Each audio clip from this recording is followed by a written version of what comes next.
ko na siya, nilagyan ko ng face, yung cellphone ko. Paano ginagawa niya pag tulog ako? Dilat niya ba? Dito guys, yung mga kasama ko sa Jojo Alonso. Nung kasama dito. Tapos nag-usap tayo, buti na kadaan nung Tambo, nung last year. 30 years old. Si Kapitan.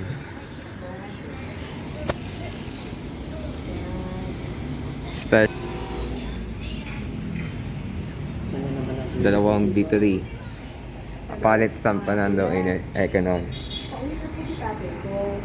Hintay mo na lang. Nasa bayan lang. Tapos, makakapag-hintay ka ba? Kahit mga 10 minutes? Okay lang? 5 to 10. Maraming salamat po kasama ng klase. Kasama si Jojo Alonso. Inat ka po. Thank to the snake mo dito. Kakain sa Spotty Pass. Inat po siya. Tingnan kami katulad. Yung games na ko. Salamat po sa isa siya.